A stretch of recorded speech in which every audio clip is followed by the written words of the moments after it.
being part of this press conference. Thanks for sharing this with Oklahomans. You know, right now we're facing a serious situation here in Oklahoma due to the ongoing federal shutdown. SNAP benefits will not be replenished by the federal government on November 1st.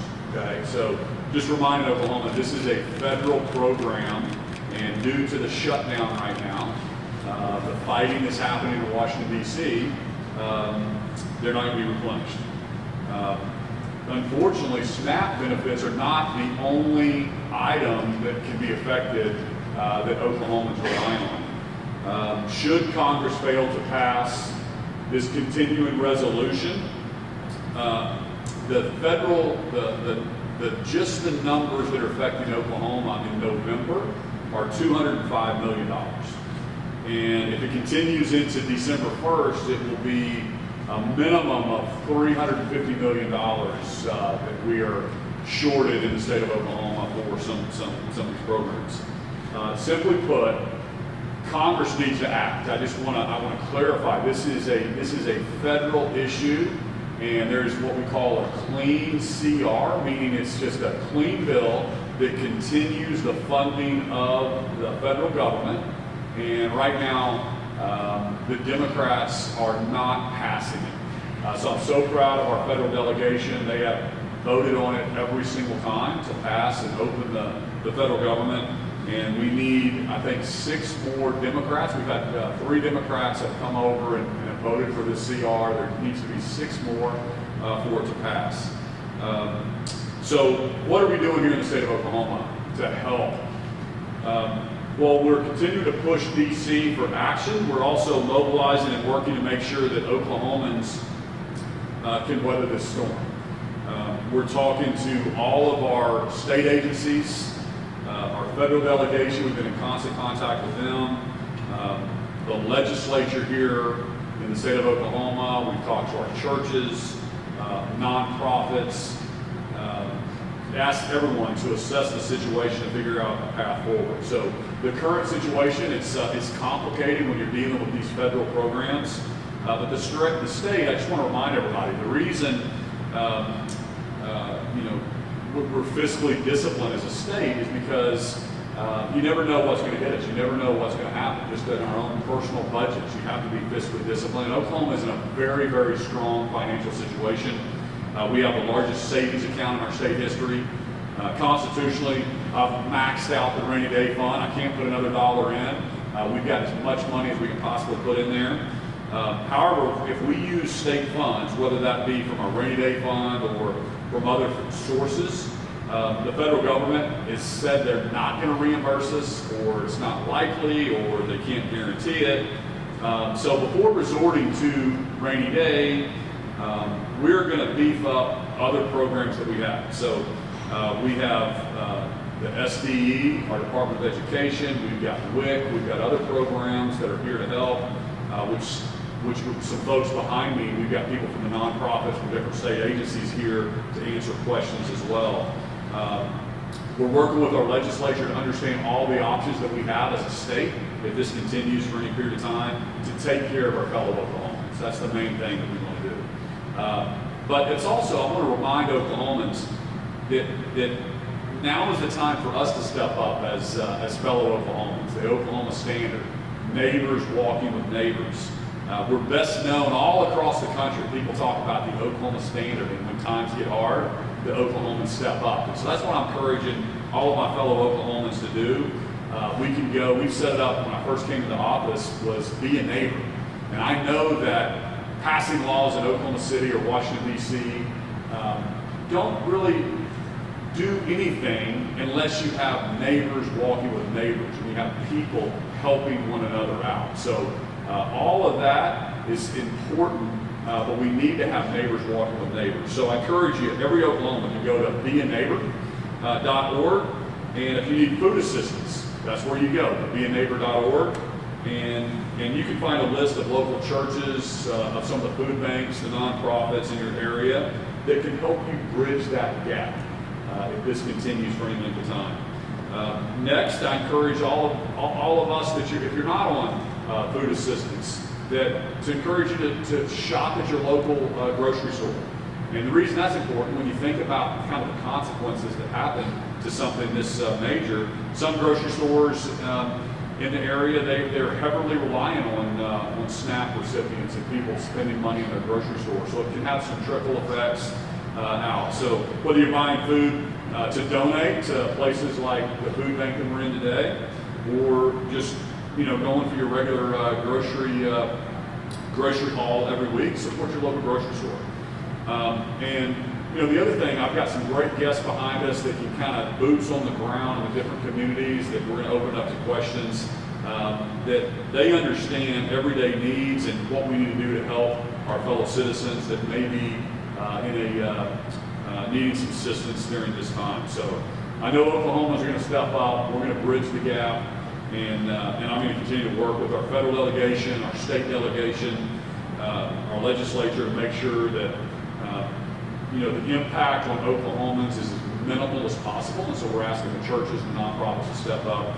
But at the end of the day, big picture, the federal government they need to quit fighting. They need to solve this problem. They need to fund this clean CR and stop throwing politics into it and trying to throw other policy items into this. It's called a clean CR, meaning it's Biden era funding that they're just continuing, and it needs to be funded. We need to put this to bed. I think all governors across the country have spoken in unison to say, hey, let's fund the federal government and let's talk about policy at a different time. So with that, let me turn it over to Lyndall Fields, our Superintendent of Education, to kind of give you some thoughts, and then I think we'll hear from some other folks. So, Lyndall. Thank you, Governor. Good afternoon. I'm going to take just a few minutes to share with you a few things that are happening in SDE programs that schools may be able to take advantage of. First of all, let me just say ensuring that every child in Oklahoma has access to healthy, nutritious meals is a top priority for schools around the state, and certainly the State Department of Education. In light of the ongoing financial challenges faced by many families, we want to remind schools and communities about the availability of certain programs and encourage proactive steps to help these students in need. First of all, our child nutrition specialists have been providing guidance and training over the last few days to help schools expedite certain applications for these programs. So as it pertains to free and reduced lunch, schools should encourage parents and guardians to complete the application for free and reduced price meals as soon as possible. Applications can be submitted anytime during the school year when a household's financial situation changes. So once approved, if approved, children will receive free or reduced lunches for the rest of the school year. So families that have been affected by income loss or reduced work hours from the government shutdown may qualify for these free and reduced lunches. Schools are also encouraged to participate in USDA at-risk after-school snack program. This program provides reimbursement for nutritious third meals served to children and youth in after-school programs, and these are for low-income areas.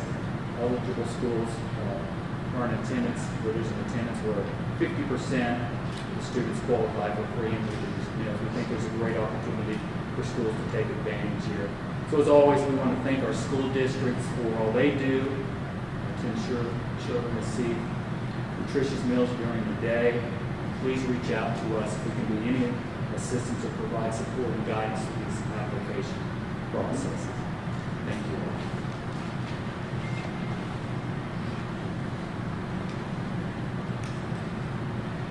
I'm Stacy Dykstra, CEO of the Regional Food Bank of Oklahoma. Welcome to our facility. I have the privilege today of sharing a few thoughts on behalf of both food banks. So our food bank here and our dear friends at the Food Bank of Eastern Oklahoma. I wanted to start by just a little snapshot of what our partner pantries are already seeing in terms of change. So we are seeing a very large and quick uptick of people who have never come to a food pantry before. We're seeing 37% increase in people coming asking for help, for food help, for the first time. And that brings us to SNAP. SNAP is an amazing, effective first line of defense to ensure every family has the food they need on their tables. Our food charity system, which is what we lead in this state, provides 1 meal for every 9 meals that SNAP provides. And I just want to make sure that we're really clear about that. What we are doing as food banks, we are being so deliberate and intentional to find every food resource we can find and to deploy it in the most effective and efficient way we can in partnership with our amazing partner network. We're talking to that network constantly to understand what they're seeing and what's evolving to make sure that we can respond as quickly as we can for as many neighbors as we can. There are ways that you can help us. We have a plan in place. We would like to double our distribution for each month that this goes on, and that would cost an additional $5.5 million a month. Our friends at the Food Bank of Eastern Oklahoma have a very similar plan. We're working hand in hand, and that is their budget amount as well. And that is just to double what we're doing now. It doesn't really do anything to fully address this issue, and we just want to be very clear about that. But we are very committed to doing everything that we can do on that front. So what's most important right now is funding, because we can buy food very, very inexpensively and get it repurposed and back out into our community as soon as possible. But if you can't help financially, there are other things you can do. We're always in need of canned meat, hearty soups, canned vegetables, and canned fruits. And you can bring those to food banks or to any of the partner pantries directly. Also, you can use your time and volunteer with us. Both of our food banks always have opportunities for volunteering, but you might want to think about the partners out in the community. If you go to our websites and put in your address, you will find pantries near you. And I guarantee you, with the uptick in service they're providing, they could really use the help. I also want to take this opportunity to say we are so fortunate. People in Oklahoma do not want our neighbors to experience hunger. And we know that at the food banks because people year after year so generously give to make sure that happens. And we are so grateful for that. And I'd like to just end by saying time is now, right? We have to come together. We have to support one another. And most importantly, we have to use our voice to let the federal government know to open the government back up to ensure every person in our state has the resources they need to thrive. Thank you so much.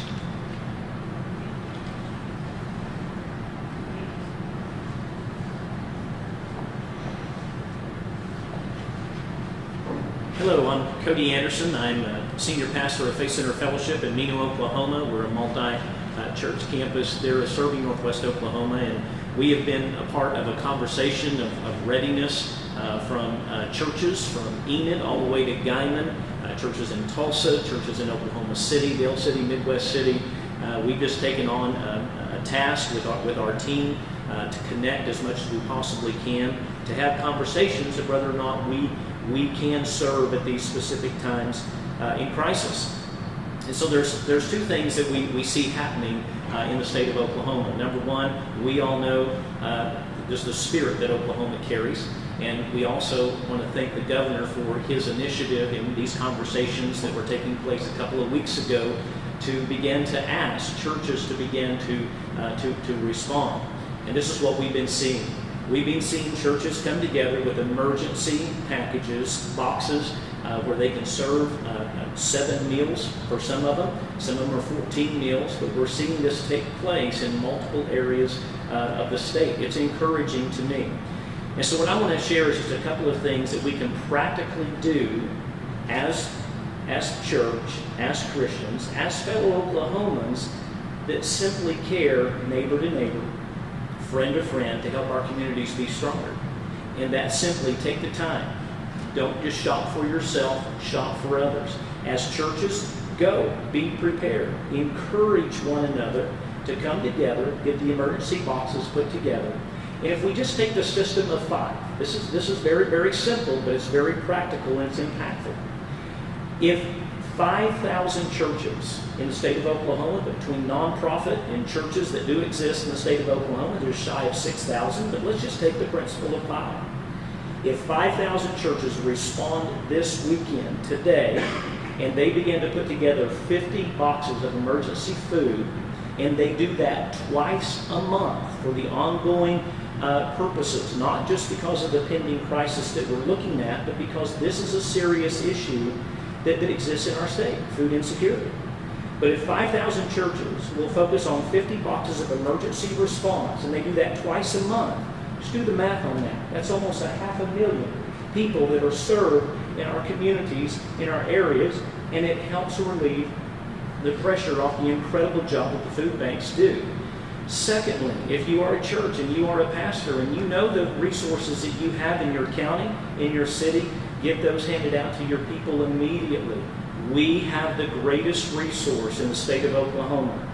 And it's not the federal government, it's not what government can do, but it's what we can do for one another. We are the greatest resources that are available to serve in the midst of crisis. There's something that is said often by a lot of pastors. I hear it a lot.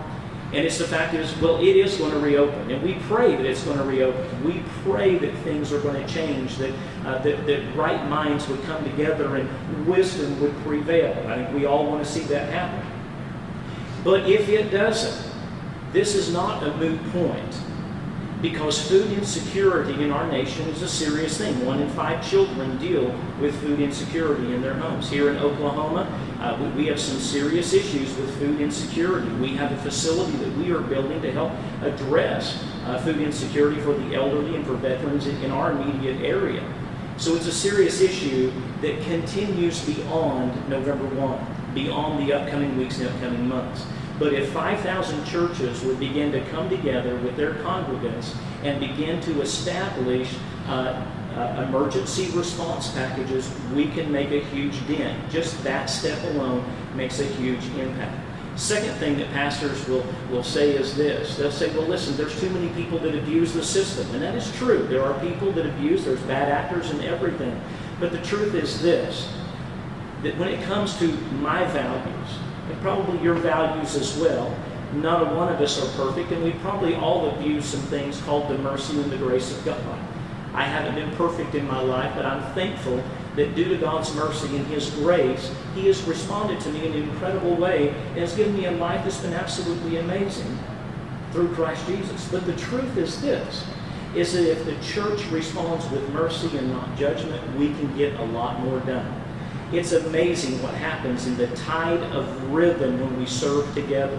When we serve together, arm in arm, shoulder to shoulder, neighbor to neighbor, as the governor's calling for, we can see a huge impact being made in this pending crisis. We can be ready and not simply just coming behind. Jesus said this in the Gospels. If somebody compels you to go 1 mile with them, go 2 miles with them. I believe the heart of Oklahomans, naturally, we've seen it through what we've been through at times in our history, that we're the second mile people.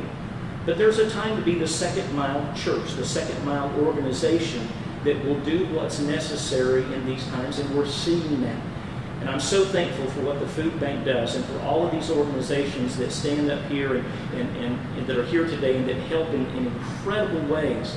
We help each other. And there's a rhythm that's created, and we're better people for it. And it's in this hour that even no matter what the federal government is doing, that we can still serve one another and help meet these needs and the food insecurity that's in our nation. But let's not stop now.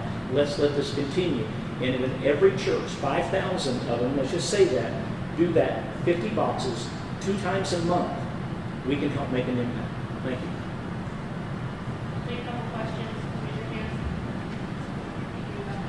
Governor Stitt, I have a question from Casey, who's a mother of 4 in Edmond. She utilizes some benefits.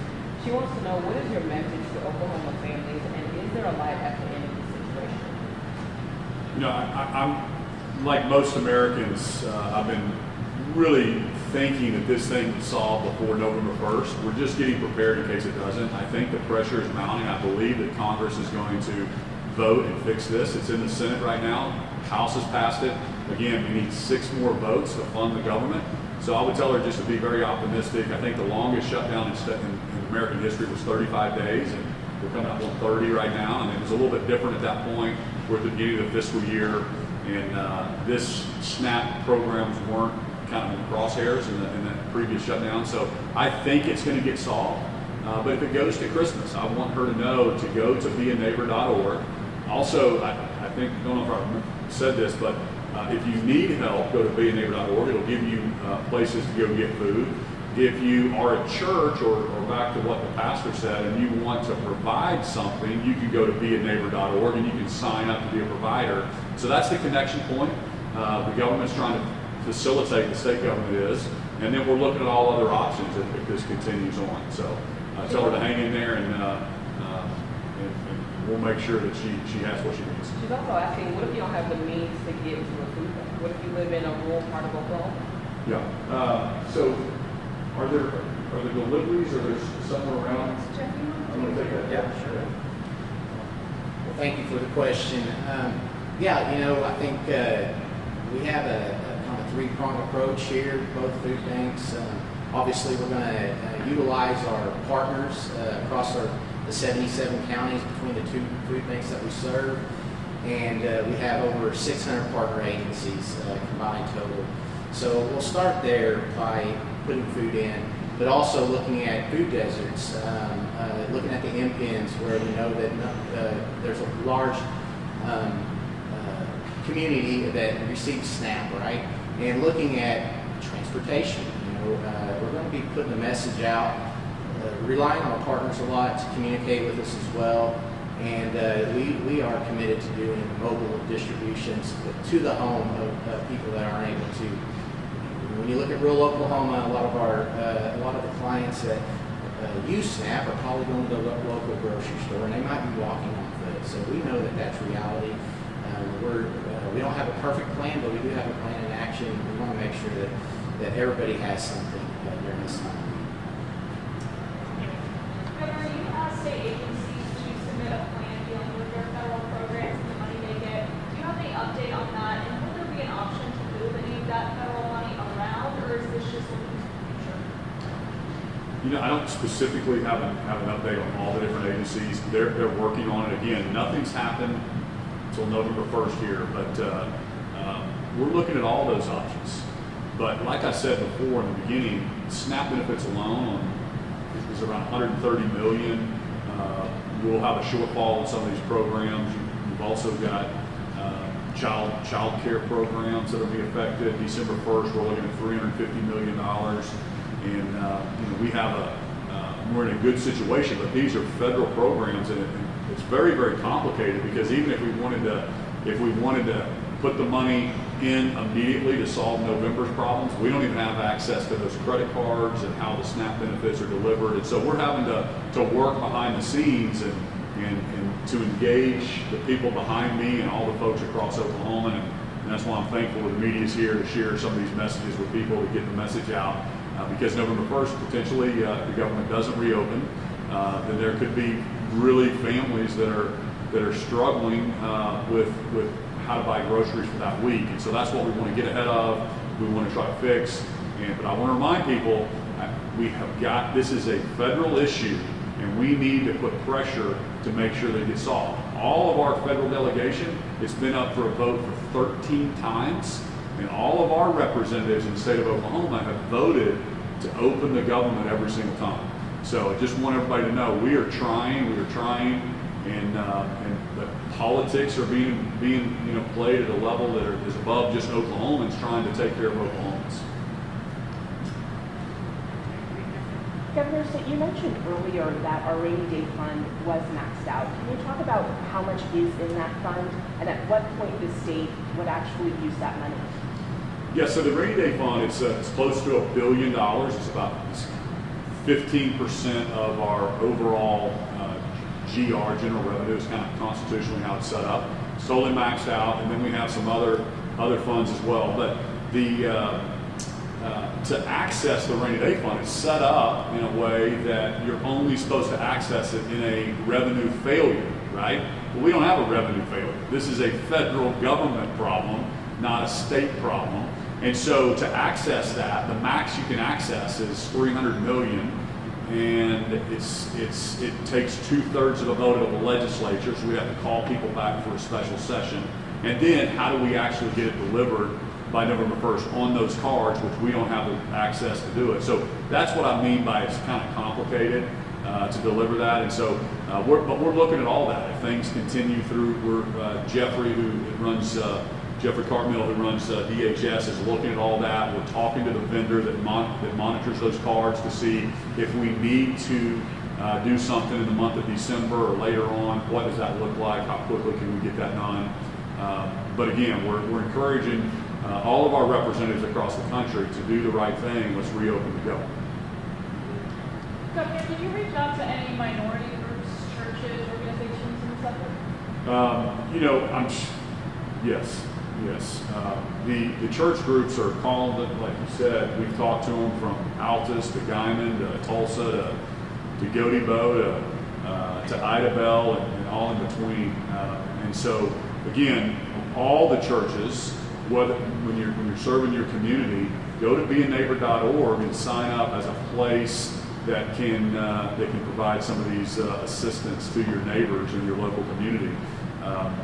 And I love his math there. 5,000 churches and delivering a box of like that a week or every 2 weeks would be 500,000. And so that'd be an amazing stat to see how this works. But plus we have WIC that's not being disrupted. Was also monitored by Keith Reed with Department of Health, and so there's a lot of those programs. And then we heard from Lyndall Fields with the Department of Education, and their programs are not being disrupted at this point. And so we've got a lot of ants on this ant pile trying to figure this out in the short run. Can you talk about how the state of Oklahoma is working with the tribal governments to try to fill gaps? Yeah, so a couple of the tribal governments we've talked to, I believe it was Jeffrey, you can take that, right? Yeah, so Jeffrey Cartmill, Department of Human Services. Several of the tribal governments in Oklahoma operate a federal feeding program that tribal members are eligible for depending on where they live in the state. Historically, it's been a very typical, unnecessarily difficult process to shift from being a SNAP recipient to one of these federal tribal feeding programs. We've had several conversations this week. There's actually a meeting right now happening with, I think, 12 of those tribes to figure out a way to expedite shifting people over. So far, that funding stream hasn't been impacted due to the shutdown. However, you can't be on SNAP and on that program. And so we're just trying to make sure that we can expedite that transition as quickly as possible to help alleviate some of the impact, particularly in the rural parts of the state. Thanks, everybody.